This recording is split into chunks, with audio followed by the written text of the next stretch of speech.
The mail's here. He rushed to the chute and plugged in his PIN code. The mechanism hissed and whirred, unlocking one of the most sophisticated security systems money could buy. A door slid open.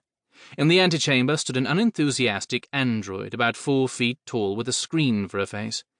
Phin could tell the android was unenthusiastic by the way it crossed its arms and tapped its foot. The words, "You have received an extra web gram," scrolled across its display. Phin felt a mixture of excitement and melancholy, the same blend of emotions he experienced whenever his parents made contact.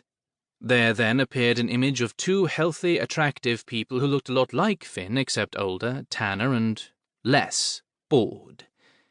Phin's parents wore matching safari gear complete with pith helmets and sub-ether goggles, making them both look a bit like android beekeepers. "Hello, Finny," Phin's mother waved. He hated when she called him that. His father grinned. "Hello, Phineas. We love you." "We love you so much." "Hi, guys," said Phin. "How's the safari?" "Absolutely brilliant," said Eliza Fogg. "We so wish you could experience it." "If it weren't so incredibly dangerous," Barnabas Fogg added. "Yes, if it weren't so dangerous, we would love it if you were with us." "You'd just love it," said Barnabas. "The wildlife is incredible here on— Elle, where are we today?" "Neptune the Second, near the Frillian Riviera," said Eliza. "There are giant serpents you can ride." "And flowers that spin cotton candy," said Barnabas. "That sounds amazing," said Phin, and he meant it.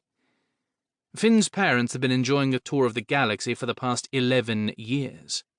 It had begun as a "let's go on vacation before we have kids" kind of thing, then transformed into a "let's make sure we see the eastern arm of the Milky Way before Eliza gives birth" sort of trip, then briefly a "let's just pop home and have this baby so we can catch our flight to the Horsehead Nebula" situation. In fact, Phin had no memory of his parents that didn't involve an extra web chat or extra web call or extra web gram like this one.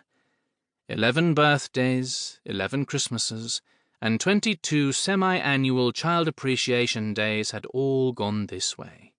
Mom and Dad off in some exotic location, Phineas alone, in his room, wishing he were with them. "Do you think maybe next month I could come meet you? Say on Ursa 6?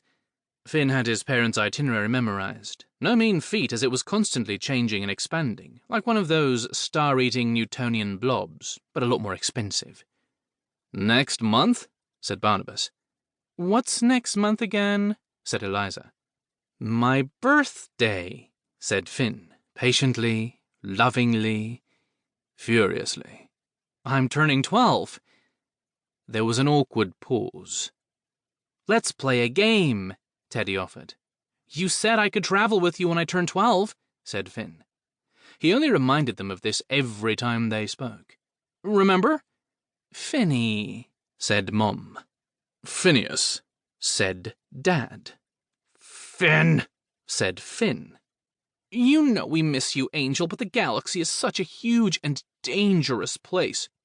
"Too dangerous," added Barnabas, "for a child. Why, your mother's been kidnapped 6 times this week alone." "It's true, and a space wizard shrunk your father to the size of a proton for an entire afternoon." "If anything ever happened to you," said Barnabas, his eyes glistening with real tears, "buddy, I just don't know what we'd do."